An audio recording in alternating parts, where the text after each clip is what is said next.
Ukuthutyeleziswa kwabasetyhini nokupathwa gadalala kwabantwana kukhankanywe njengolona lwaphulomthetho oluhamba phambili ngumphathiswa wamapolisa umnumzana Bheki Cele ngelixa ebephehlelela ngokusesikweni iphulo lokhuseleko eMbombela kwiphondo laseMpumalanga. Amapolisa atyalwe kwimizila ephambili, ekuhlaleni, emideni nakwiirenki zeeteksi. Kusukunyiswa luhlelo lwetekphepha kulamaholide. Indvuna yemapolisa Bheki Cele yethembise ukuthi emapolisa atawubonakala tinkhalo tonke kulesifundza.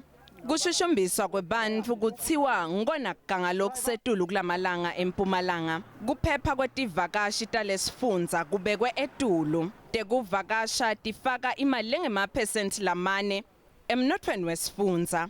Bangabi nomusa, bangabi nesihe kubantu abahlukumeza omama nengane. Umongameli umemezile wathi kuzofanele sibaqoqe bonke labo bantu bafake ejele, bahlale khona isikhathi eside, bathwale nzima. Kanzi-ke takhamuti tiyakuthokotela lokususwa kwetimoto letingekho ezingeni lelifanele emigwacweni yalesifundza.